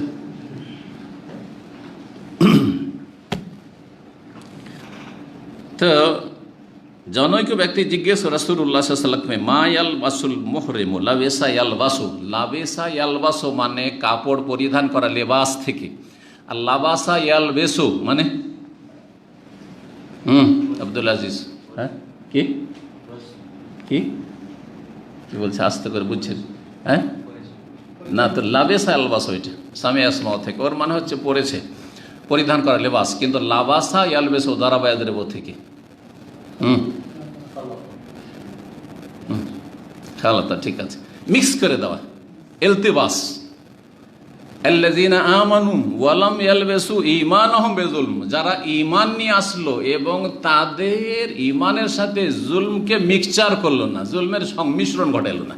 তাহলে লাবাসা ইয়ালবিসু মানে সংমিশ্রণ ঘটানো, আর লাবেসা ইয়ালবাসু মানে পোশাক পরিধান করা। কোথা থেকে কোথায় চলে গেল অর্থ, একটা ফাতা আর কাসরার জন্য। এটা হচ্ছে আরবি ভাষা। আর আপনি ইসলামের উপর লেখা শুরু করবেন, অথচ না নাহু বুঝেন, না সার্ফ বুঝেন, না বাপ বুঝেন, না সেগা বুঝেন। কথা বোঝা গেছে? ফতোয়া দেওয়া শুরু করছেন আজকাল জেনারেল লাইনে 2-4টা অক্ষর পড়ে। আর তারপরে আমি যখন বললাম যে জেনারেল লাইনে পড়া লোকদের ফতোয়া দেওয়া জায়েজ নাই, তো কত লোক যে আমাকে প্রশ্ন করলো, শেখ এটা কেন বললাম? যে এটা এই জন্যই বললাম, তোমাদের বুঝে আসে না। কারণ অল্প পানিতে যে মাছ থাকে বেশি ফুটুম ফুটুম করে লাফায়, আর মনে হয় যে কত যে মাছ আছে। আর এই যে সাগরের পাশে গেলে এত মাছে ভরা, এত মাছে ভরা যে প্রতিদিন হাজার হাজার মন আর টন মাছ উঠাচ্ছে, তবু মাছ কমছে না। কিন্তু কয়টা মাছ আমরা লাফানি দেখতে পাই, ফালদাও দেখতে পাই, দেখতে পাই? বুঝতে পেরেছেন না? না, অল্প বিদ্যা ভয়ঙ্করী। জি, নিম মোল্লা খাতরা ইমান, আর নিম হাকিম খাতরায় যান, এটা উর্দুতে একটা প্রবাদ আছে।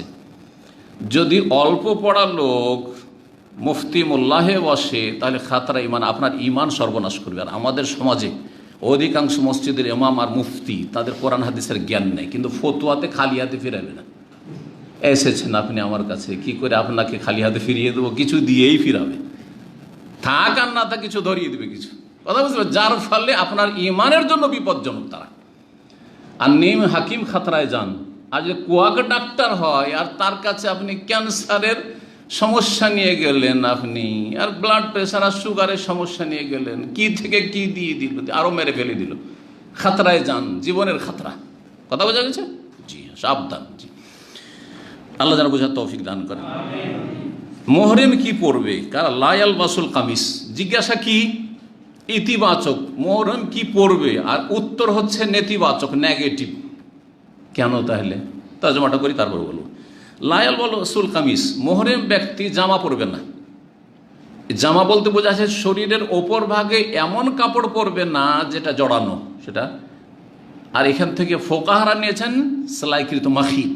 এই মাখিদ কথা, সেলাইকৃত, এই কথাটি কোনো হাদিসে পাবেন না। কিন্তু এই হাদিস থেকে ইস্তেমবাদ যে কেন জামা পরবে না, যেহেতু জামাতে সেলাই আছে। বোঝা গেছে? তাহলে এমন একটা শব্দ বলে দিই ফেকার ভাষায়, যেটা জনগণকে বুঝতে সুবিধা হয়। তার ফেকা কি করেছে? কোরআন হাদিস বোঝাটাকে সুবিধা করে দিয়েছে, সুবিধা করে দিয়েছে। কিন্তু এমন ফেকা মানবেন না যেই ফেকা কোরআন এবং হাদিসের খেলাফ, সহি সহি হাদিসের খেলাফ। এবার বোঝা গেছে? সেই ফিক অবশ্যই মানবেন যেই ফিক কোরআন হাদিস সম্মত।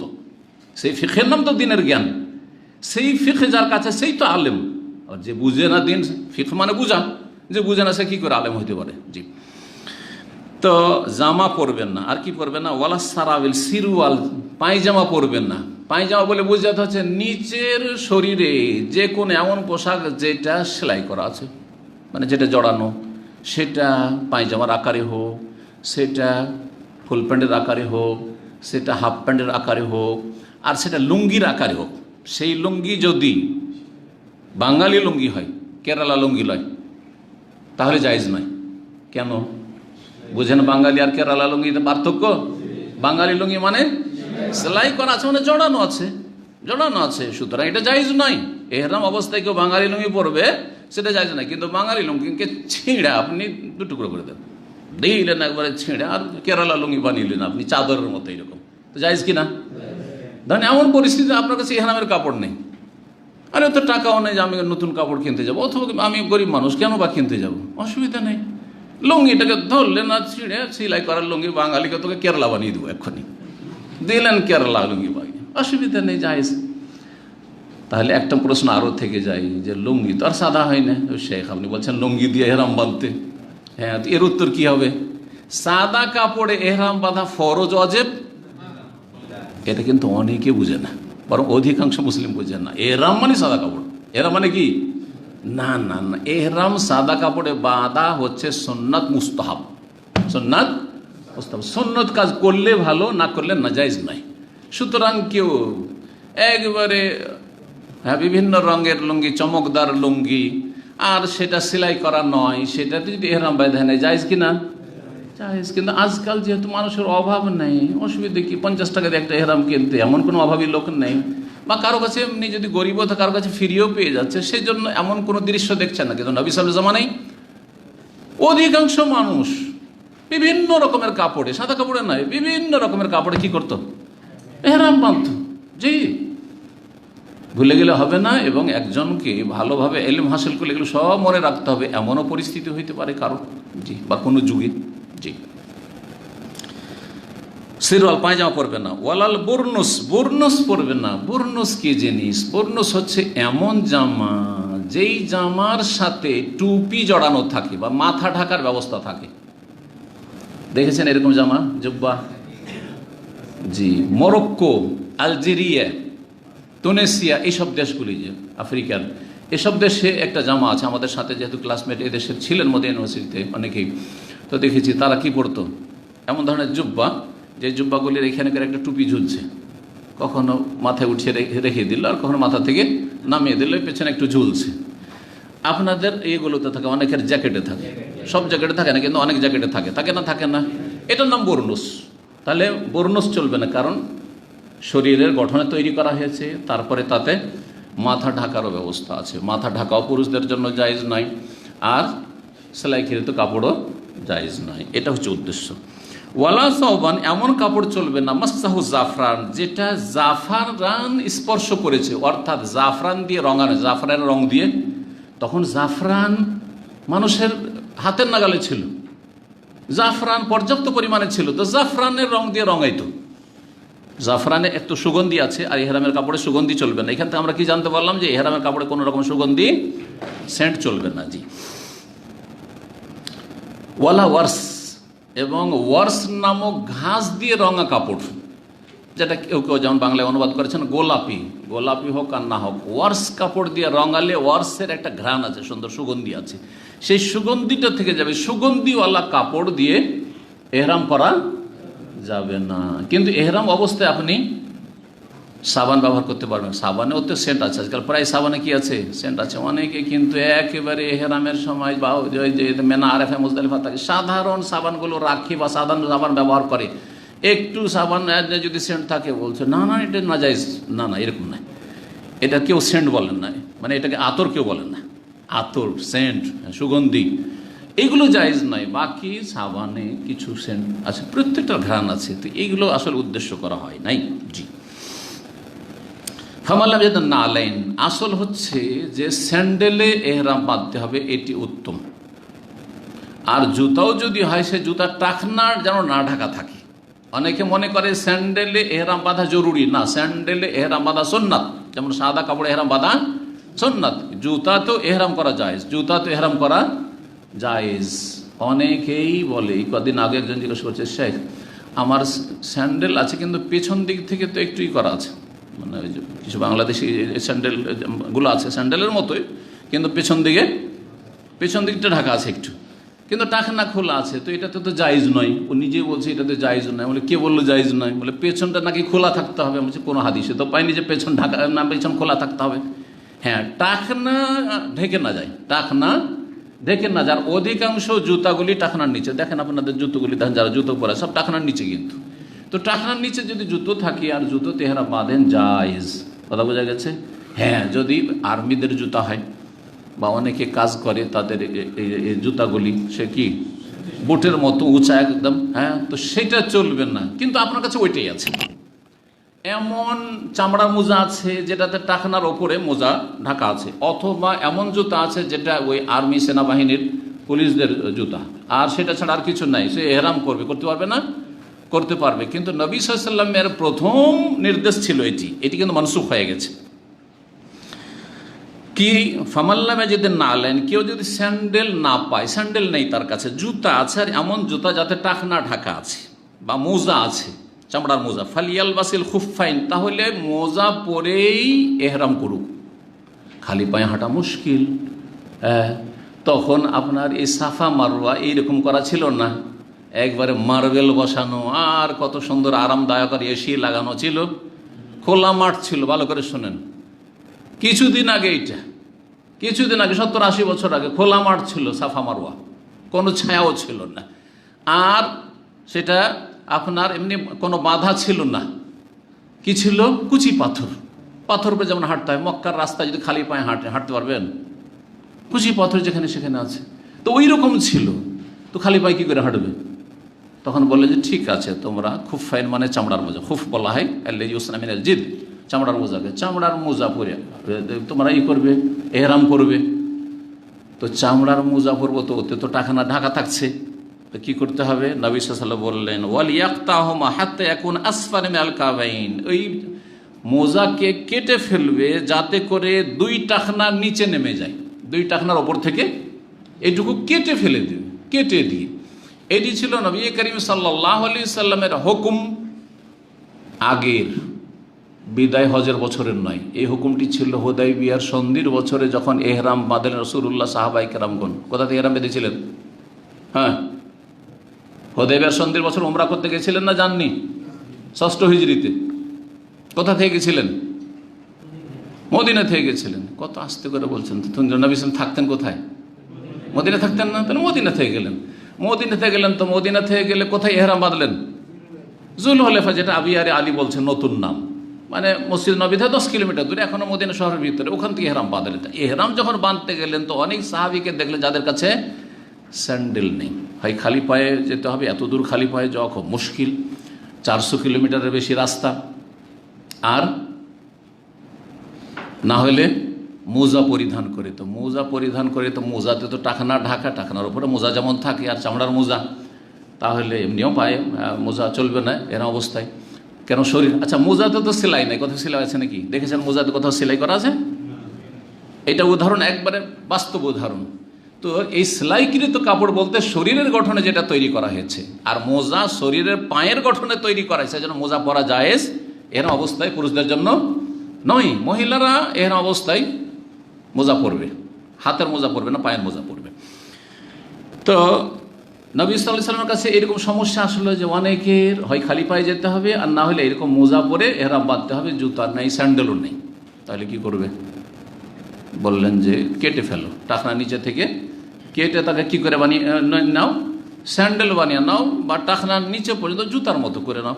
জি, এই হুকুমটি ছিল হুদায়বিয়ার সন্ধির বছরের, কিন্তু নবী সাল্লাল্লাহু আলাইহি সাল্লাম থেকেই প্রমাণিত। বিদায় হজের সময় বলেছিলেন ফামাল্লামে যদি না আলাইনে, কারো যদি জুতো স্যান্ডেল না থাকে, ফালিয়াল বাসিল খুফাইন, তাহলে 2টো মোজা পরিধান করে এহরাম করে নিক। ওইখানে কাটার কথা বলেননি, ওই হাদিসে কিন্তু কাটার কথা বলেননি। এই জন্য এই ক্ষেত্রে সঠিক মত হচ্ছে যে নবী সাল্লাল্লাহু আলাইহি ওয়াসাল্লামের পরের হুকুমটি হচ্ছে নাসিখ, রহিতকারী, আর আগের হুকুম যেটা যে মোজাকে কেটে টাকনা নিচে নামিয়ে দিতে হবে, এটি হচ্ছে মানসুখ, রহিতকৃত। সুতরাং কারো যদি এরকম পরিস্থিতি হয়, এই হাদিস উপর আমল করতে হবে না। এখানে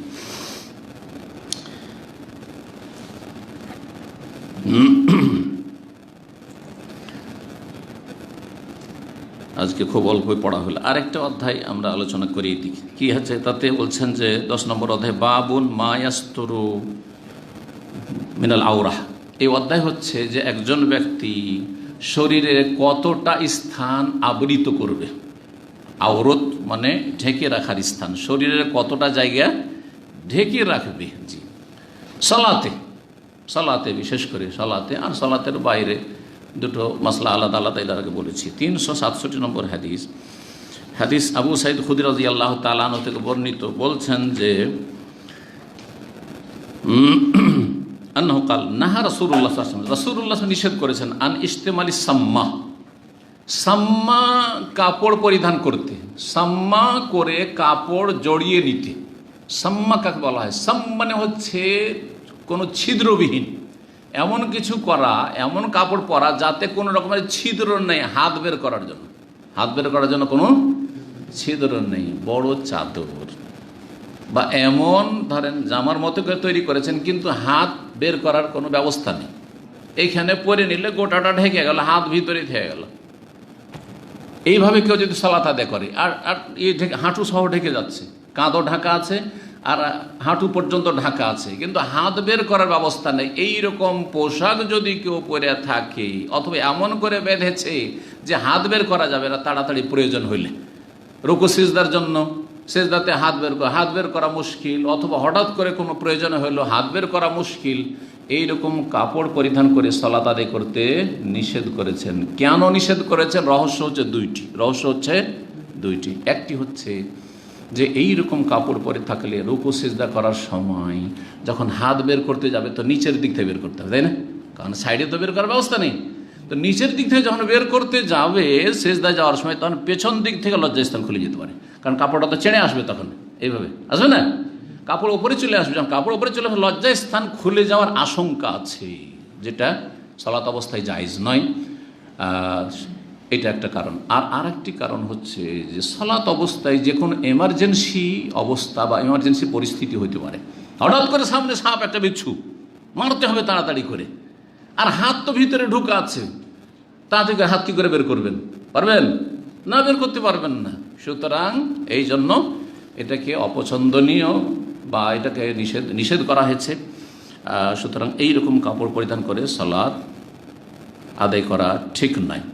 প্রথম কারণ যদি দেখা যায় তো যেহেতু লজ্জাস্থান ঢেকে রাখা ফরজ, সুতরাং এই কাপড়ে সালাত আদায় করা না জায়েজ নয়, হারাম। আর দ্বিতীয় কারণকে যদি সামনে রাখি যে হঠাৎ করে কোনো এমার্জেন্সি হলে হাত টাত বের করতে পারবো না, তাহলে অপছন্দনীয়, এজন্য কেউ এটাকে মাকরু বলেছে। লজ্জাস্থান হয়তো খুলবে না কিন্তু হঠাৎ করে প্রয়োজনে হাত টাত বের করতে পারবে না, তাহলে এটা মাকরু, অপছন্দনীয়। ওয়াইয়াহতাবিয়ার রাজুলু ফি সাওবিন ওয়াহিদ, আর এটাও নিষেধ করেছেন দ্বিতীয় পোশাক, যে কোনো ব্যক্তি একটি কাপড় পরিধান করে এমনভাবে বসবে যে হাঁটুকে দাঁড় করে দিল, এহতেবার সঙ্গে বলছি, এহতেবা করে বসতে নিষেধ করে, সংক্ষেপে তর্জমা করে, এহতেবা একটি কাপড়ে এহতেবা করে সালাত আদায় করতে নিষেধ করেছেন। এখন এহতেবা কি জিনিস বোঝেন? এহতেবা হচ্ছে যে এমন একটি কাপড়, শুধু একটি কাপড় শরীর রয়েছে, ওটা শরীরে কান থেকে নিয়ে হাঁটু পর্যন্ত একটি কাপড় রয়েছে, আর সেই কাপড়টা পরিধান করে হাঁটু দাঁড় করে আছে, পা রাখা আছে আর হাঁটু দাঁড় করে আছে, আর তারপরে এইভাবে ধরেন হাঁটুর নিচে যে পায়ের নলা আছে নলাটিকে ধরে আছে, এইভাবে যদি বসে তাহলে এটা জায়েজ নয়, সালাত অবস্থায় এরকমটা জায়েজ নয়। কেন? একটি কাপড়ে এরকম যদি করে তো লজ্জাস্থান খুলে যাওয়ার আশঙ্কা রয়েছে। একটু কেউ বসে দেখাতে পারলে ভালো এটাকে, যারা বুঝেছে। কে বুঝেছে এটা? কেউ বোঝেননি? আসে না, বুঝিয়ে দিচ্ছি। একজন খালাস, একজন আসেন সামনে, এ আল্লাহ, কিন্তু নিতম্ব রেখে দিতে হবে। হ্যাঁ, ফ্লোরে আপনি পাছা রেখে দেন, হ্যাঁ দাঁড় করেন, এইভাবে যদি বসেন, আর একটি কাপড় যদি থাকে, এই নিচের দিকটা খোলার আশঙ্কা আছে না? এখন আপনার পায়জামা আছে সেজন্য কোনো ভয় নেই, আপনি বসে যাচ্ছেন, কিন্তু যদি পায়জামা না থাকে আর এরকম করে বসেন তো এই দিক থেকে খুলে যাওয়ার ভয় আছে কি না? এবার বুঝতে পেরেছেন? হ্যাঁ, জি, এটা হলো এহতেবা করে বসা নিষেধ। এমনি বসাও নিষেধ, সালাতের অবস্থাও নিষেধ, আর সালাতের বাইরেও। এভাবে একটা কাপড় পরে আছেন আর এরকম করে বসেছেন। অনেকে কিন্তু লুঙ্গি পরিধান করে পা দাঁড় করে রাখে, এই দিক থেকে দোকানপাট সব খুলে গেছে, কথা বোঝা গেছে না? এরকম করলে চলবে না। তো কখন চলবে না? এহতেবা বলছে লাইসা আলা ফারজিহি মিনহু শাই, যদি তার লজ্জা স্থানের উপর অন্য কোনো কাপড় না থাকে, তাহলে বোঝা গেল যে যদি আন্ডার প্যান্ট থাকে, হাফ প্যান্ট থাকে তো অসুবিধা নেই, লজ্জা স্থান ঢাকা আছে। জি, 368 নম্বর হাদিস, আবু হুরায়রা রাদিয়াল্লাহু তাআলা আনহু বর্ণিত, তিনি বলছেন নাহান নবী আন বাইআতাইন, নবী সাল্লাল্লাহু আলাইহি ওয়াসাল্লাম দুটো ব্যবসা নিষেধ করেছেন। এই হাদিসে দুটো ব্যবসা, মেলা ধরনের ব্যবসা নিষেধ আছে, তার মধ্যে এই হাদিসে দুটো ব্যবসা নিষেধ করেছেন। একটি হচ্ছে আনিল লেমাস, স্পর্শ করার ব্যবসা, আর একটি হচ্ছে নেবাজে, নিক্ষেপ করার ব্যবসা, ফেলে দেওয়া। নাবাজে আম্বজে মানে ফেলে দেওয়া, নিক্ষেপ করা। আর লামাসে আলমাস মানে ছুঁয়ে নেওয়ার ব্যবসা নিষেধ করেছেন। আর ফেলে দেওয়া নিক্ষেপ করার ব্যবসা নিষেধ করেছেন। ব্যাখ্যা কি? ব্যাখ্যা হচ্ছে জাহিলি যুগের এই রকমের কিছু প্রতারণামূলক ব্যবসা ছিল, যাতে ক্ষতিগ্রস্ত হওয়ার আশঙ্কা, সে ক্রেতার হোক অথবা বিক্রেতার হোক, দোকানদার ক্ষতিগ্রস্ত হবে আর না হলে খরিদ্দার ক্ষতিগ্রস্ত হবে। লেমাস লামস থেকে ছুঁয়ে নেওয়া আগে থেকেই থাকতো, যে যেই কাপড় ছুঁয়ে নেবে সেটা কেনা ফরজ হয়ে যাবে। যদি একটা কাপড় ছুঁয়ে নাও তুমি, তাহলে সেটা কেনা কি হয়ে যাবে? ফরজ হবে। হঠাৎ করে একটা কাপড় ছুঁয়েছে, যেমন ছুঁয়েছে, আর তারপরে তার কেনা বেচা পাক্কা হয়ে গেছে। বলছে না ভাই কেনা হলো না, কারণ এতে দেখছি যে একটু ফাটা আছে বা কিছু দোষ আছে। বলছে না চলবে না, তুমি ছুঁয়ে এনেছো, তুমি ছুঁয়ে এনেছো। না এই ছুঁইলো, কিন্তু কাপড়টা দেখলো পরে, দেখতে তো খুব সুন্দর, নকশার তার মানে রং টং খুব সুন্দর, কিন্তু কাপড়ের কোয়ালিটি ভালো না। ছুঁয়ে এনেছে আগে থেকে, কারণ এই হারাম ব্যবসা চলে আসছিল জাহিলি যুগে। ছুঁয়ে নিলেই ব্যবসা কি হয়ে গেল? আগদ সম্পূর্ণ হয়ে গেল। ব্যবসার যে বন্ধন রয়েছে সেটা সম্পূর্ণ হয়ে গেল, আর কোনো এখতিয়ার থাকলো না রিজেক্ট করার, এটা জায়েজ নয়। ফেলে দেওয়া, নাড়ানাড়ি করছে। আমাদের দেশে দেখেছেন, শাড়ি কিনতে গেছেন, লুঙ্গি কিনতে গেছেন দোকানে, কতগুলি খুলে একটা কাপড় কিনবেন কি কিনবেন না, এমনি হয়তো দেখতে গেছেন, আর এতগুলি কাপড়, এটার পর ওইটা, এটার পর ওটা। প্রথম সস্তাগুলো ফেলে সামনে, যে দেখি হয়তো সস্তায় কিনবে, আপনার পছন্দ হয়েছে না, আপনার পছন্দ হয়েছে না। যখন দেখছে যে লোক পছন্দ হয়েছে না, একটু পয়সাওয়ালা মনে হচ্ছে, তখন দামিগুলো বের করবে, এতগুলো বের করে না করে না? জাহিলি যুগে করতো কি? নবী সাল্লাল্লাহু আলাইহি ওয়াসাল্লামের আমলে, তার আগে এগুলো, এই ব্যবসাগুলি নিষেধ করা হয়েছে, কারণ এগুলোতে ধোঁকাবাজি রয়েছে, ক্ষতি হওয়ার আশঙ্কা আছে। জি, একটা কাপড় সে লাড়তে লাড়তে তার দিকে ফেলে দিয়েছে, ক্রেতা যে খরিদ্দার এসেছে সে তার দিকে ফেলে দিচ্ছে, বলছে এই যে নাবাজে ফেললো, নাবাজে আমবাজে মানে ফেলে দেওয়া, ফেললো। হ্যাঁ, তোমার কেনা জরুরি হয়ে গেছে, কারণ তুমি এটা কি করেছো? মোনাবাজার ব্যবসা। অন্য রেওয়ায়েতে রয়েছে নাহানিল মোনাবাজাতে ওয়াল মোলামাসাতে।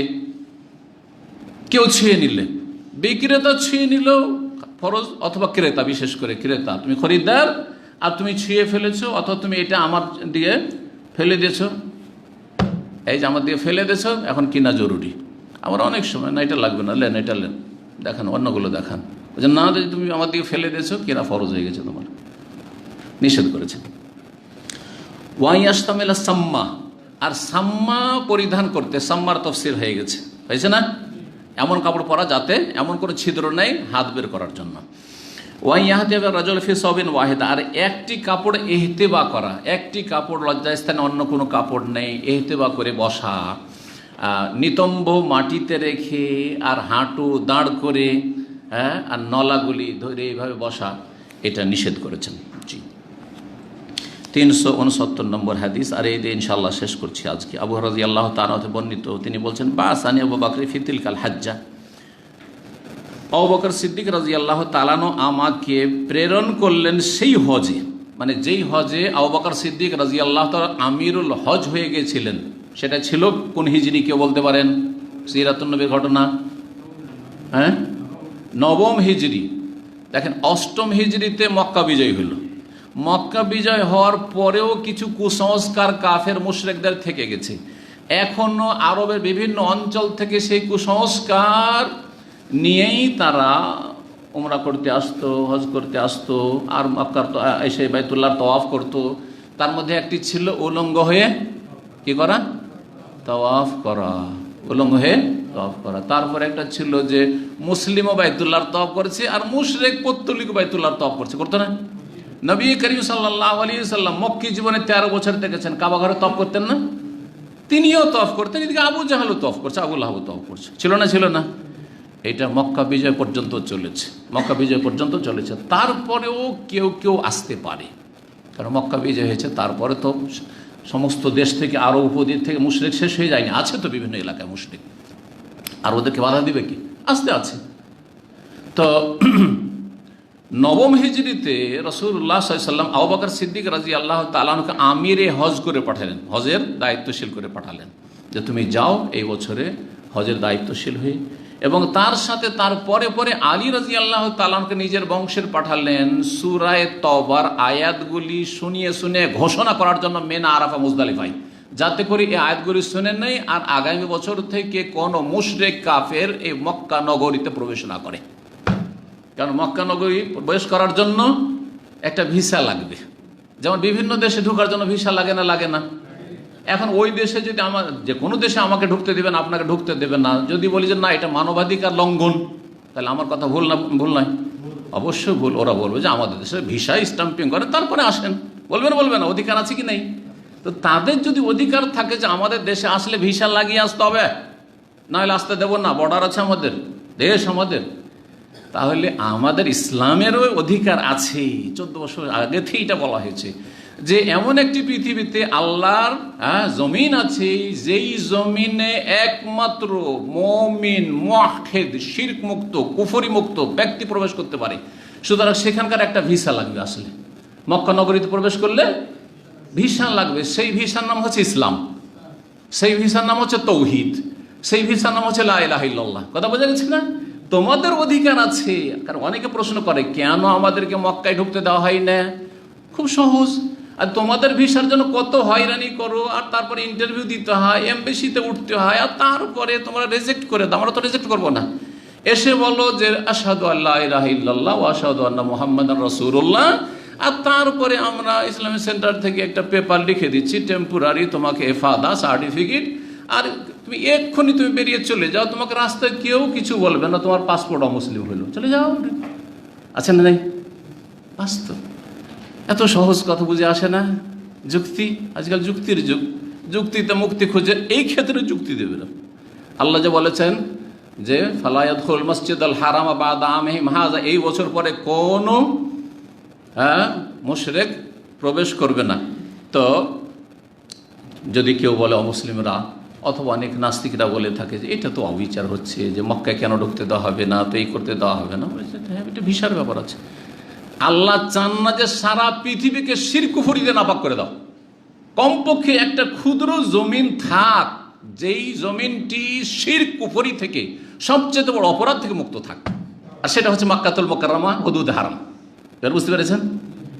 কারণ শিরক দিয়ে, কুফরি দিয়ে, কবর মাজার পূজা দিয়ে আর মূর্তি পূজা দিয়ে নাপাক করে রেখেছো। সুতরাং এই নাপাকি থেকে আল্লাহ রাব্বুল আলামিন এই মক্কা নগরীকে পাক পবিত্র রাখতে চেয়েছেন। এর ভিসা হচ্ছে তাওহীদ, লা ইলাহা ইল্লাল্লাহ। সহজ। তো আবু বকর সিদ্দিক রাদিয়াল্লাহু তাআলা আনহুকে পাঠিয়েছিলেন ওই হজে, ফি মুআজ্জিনিনা ইয়াওমান নাহার, কোরবানির দিনে ঘোষকদের। কাকে পাঠিয়েছেন? আবু হুরায়রা রাদিয়াল্লাহু তাআলা আনহুকে আবু বকর পাঠাতে, আবু বকর আমির, তিনি আবু হুরায়রাকে পাঠালেন। বেশ কয়েকজন যে ঘোষক ছিলেন, কারণ একজনেতে এত লোকের মাঝে মেনায় ঘোষণা করা সম্ভব নয়, আর কোরবানির দিন, তো কোরবানির দিনে ঘোষণা দেওয়ার জন্য পাঠালেন। আবু হুরায়রাকে বলছেন নুআজ্জিনু বিমিনা, আমরা মিনাতে ঘোষণা করছিলাম। কি ঘোষণা ছিল? আল্লাহ ইয়াহুজ্জা বাদাল আমে মুশরিকুন, এই বছরের পরে কোনো মুশরিক হজ করতে পারবে না, কোনো পুত্তলিক, কোনো মুশরিক বহুত্ববাদী হজ করতে পারবে না। আর কি করতে পারবে না? তাহলে যদি হজ করতে হয় তাহলে কি করতে হবে? সহজ ভাষা একটা ভিসা নিয়ে নাও। যেমন আজকাল তাসরি নিতে হচ্ছে, মুসলিমদেরকেও তাসরি নিতে হচ্ছে 5 বছর পর পর, তাই না? পারমিশন ছাড়া তো আপনি গেলে চরম অপরাধী, ঠিক আছে আইনে। কারণ এটাতে বৃহৎ স্বার্থের জন্য, যাতে করে বেশি ভিড়ভাড় না হয়, যারা জীবনে হজ করেন তারা সুযোগ পায়। আমরা প্রতি বছর এখানে থাকি, সেই জন্য যেতে থাকবো। তো এই তাসরি যদি করাটা যদি বাঞ্ছনীয় হয় এবং যুক্তিযুক্ত হয়, তাহলে আল্লাহর ঘরে যাওয়ার জন্য লা ইলাহা ইল্লাল্লাহর তাসরি নিয়ে নাও, পারমিশন নিয়ে নাও, চলে যাও। ওয়ালা ইয়াতুফু বিল বাইত ওরিয়ান, আর বাইতুল্লাহর কোনো উলঙ্গ ব্যক্তি যেন তওয়াফ না করে। জাহিলিয়াতের যুগে উলঙ্গ হয়ে তওয়াফ করছে নর এবং নারী, বাইরে থেকে এসেছে যারা, বিশেষ করে তারা বলতো যে এই সব কাপড় পরে কি করা যাবে না, তওয়াফ করা যাবে না। যেই কাপড় পরে আমরা কত গুনাহ করেছি, পাপ করেছি। নতুন নতুন কাপড় কার কাছ থেকে? তা নতুন থাকলেও আমরা তো পাপি তাপি। যেমন ব্রাহ্মণ, এটি ছিল ব্রাহ্মণ্যবাদ। হিন্দুদের ধর্মে কি আছে? মন্দিরে কারা প্রবেশ করবে? একমাত্র ব্রাহ্মণ, মুখার্জি, চ্যাটার্জি, ব্যানার্জি, তাই না? আর যারা ব্রাহ্মণ নয় তারা বাইরে থেকে তোমরা পূজাগুলো ব্রাহ্মণকে ধরিয়ে দাও, হ্যাঁ, আর তারপরে তোমরা দেখো যে তোমাদের পূজা চলছে, বাইরে থাকো। শূদ্র, চরম অপরাধ যে তুমি মন্দিরে প্রবেশ করবে। বুঝা গেছে না? এই বৈষম্য, ইসলামে এই বৈষম্য নেই। লা ইলাহা ইল্লাল্লাহ পড়ে সবাই মুসলিম, কে বাঙালি, কে হিন্দি, কে কালো, কে সাদা, সব সমান, সব সমান। জি, হজের ময়দানে এসে এহরামের কাপড়ে, একটা আমির রাজাও এহরামের কাপড়ে, আর একটা গরিব মিসকিন ক্লিনারও এহরামের কাপড়ে, একই বস্ত্র। জি, আল্লাহু আকবার। তো কোনো উলঙ্গ ব্যক্তি বাইতুল্লাহর তওয়াফ করতে পারবে না। তারপরে বলছেন হুমায়দ বিন আব্দুর রহমান, সুম্মা আরদাফা রাসূল আলিয়ান, তারপরে আবু বকরের পরে আলী রাদিয়াল্লাহু তাআলা আনহুকে পাঠিয়ে দিলেন রাসূলুল্লাহ সাল্লাল্লাহু আলাইহি সাল্লাম। কাকে পাঠালেন? আলী রাদিয়াল্লাহু তাআলা আনহুকে। ফাআমারাহু আন ইউআযযানা, তাকে নির্দেশ দিলেন যে সে যেন ঘোষণা করে দেয় বেবারাত, সূরা বারাত। সূরা বারাত মানে সূরা তওবার অপর নাম হচ্ছে সূরা বারাত, কারণ বারাআতুন দিয়ে শুরু হয়েছে, বারাআতু মিনাল্লাহি ওয়া রাসূলিহি ইলা নাস ইয়াউমাল হজ্জিল আকবার। কাল আবু হুরায়রা বলছেন, ফাআযযানা মান আলিয়ুন, আলী রাদিয়াল্লাহু আমাদের সাথেও ঘোষণা করছিলেন, ফি আহলে মিনা, মিনার যারা অধিবাসী ছিল, মিনায় অবস্থানকারী ছিল তাদের মাঝে, ইয়াউমান নাহর, কুরবানির দিনে, কি লা ইয়াহুজ্জু বাদাল আমে মুশরিকুন, এই বছরের পরে কোনো মুশরিক এখানে হজ করতে যেন না আসে, ওয়ালা ইয়াতুফু বিল বাইত ওয়ায়ান, আর কোনো উলঙ্গ ব্যক্তি যেন বাইতুল্লাহর তওয়াফ না করে। হাদিস তো শেষ হয়ে গেল। আমাদের আলোচনা হচ্ছে কিতাবুস সালাত, সালাতের পর্ব, আর এখানে সালাতের কথাই নেই। হাদিস হচ্ছে উলঙ্গ হয়ে বাইতুল্লাহর তওয়াফ করবে না। তো কি সম্পর্ক অধ্যায়ের সাথে, তারজামাতুল বাবের সাথে বা অধ্যায়ের বিষয়বস্তুর সাথে হাদিসের সম্পর্ক যে সূক্ষ্ম সূক্ষ্ম কখনো কখনো থাকে সহিহ বুখারীতে, এটি হচ্ছে বড় গুরুত্বপূর্ণ ফিকহুল বুখারী ফি তারাজুমিহি। এই জন্য ভাষ্যকারগণ বলেছেন যে ইমাম বুখারীর ফিকহ ছিল কিসে? তার তরজমাতুল বাব অধ্যায়ে, যে অধ্যায়ের সাথে হাদিসকে সম্পৃক্ত করতে পারলো, যে কি সম্পর্ক, কি রিলেশন আছে, সে তাহলে বুখারী বুঝতে পেরেছে, আর না হলে বুখারী বুঝতে পারেনি। কি সম্পর্ক বলেন? আমাদের পর্ব হচ্ছে সালাত, আর এখানে হাদিস হচ্ছে কিসের? বাইতুল্লাহর তওয়াফ করা। কি সম্পর্ক হইতে পারে? বাইতুল্লাহর তওয়াফে পোশাক লাগবে, এই হাদিস প্রমাণ করে যে বাইতুল্লাহর তওয়াফে কি লাগবে? পোশাক লাগবে। সালাতের কথা কোথায় আসলো? না, এটাকে বলা হয় যে যদি বাইতুল্লাহর তওয়াফ করতে পোশাক লাগে, উলঙ্গ হয়ে তওয়াফ করা জায়েজ না হয়, তাহলে এই বাইতুল্লাহর তওয়াফের চাইতে গুরুত্বপূর্ণ ইবাদত, অনেক গুরুত্বপূর্ণ ইবাদত হচ্ছে সালাত, নামাজ। সুতরাং সালাত অবস্থায় কি করে তোমার উলঙ্গ অবস্থায় বা সতর না ঢেকে, রান না ঢেকে কি করে সালাত হইতে পারে? বোঝা গেছে? এটা হচ্ছে বেতারিকিল আউলা, হ্যাঁ, যেটাকে বলা হয়, যেমন বলা হয় যে যদি আমি একে যদি এই সুযোগ দিতে পারি তো একে কেন দেবো না, এ তো আরো বেশি পায়। করেন আমরা এরকম যে এই ব্যক্তি যদি এখানে বসার সুযোগ পায়, এই ব্যক্তি, তাহলে এ কেন পাবে না? তো ওর চাইতে বড় ব্যক্তি, ঠিক না? ঠিক ওই রকমই বাইতুল্লাহর তওয়াফে যদি কাপড় লাগে, কাপড় ছাড়া, সতর ঢাকা ছাড়া বাইতুল্লাহর তওয়াফ চলবে না, তাহলে সালাত তো তার চাইতে বেশি গুরুত্বপূর্ণ, সেখানে তো অবশ্যই কাপড় লাগবে। এইভাবে। ওয়া সাল্লাল্লাহু আলা নবিয়িনা মুহাম্মদ ওয়া আলা আলিহি ওয়া সাহবিহি আজমাইন।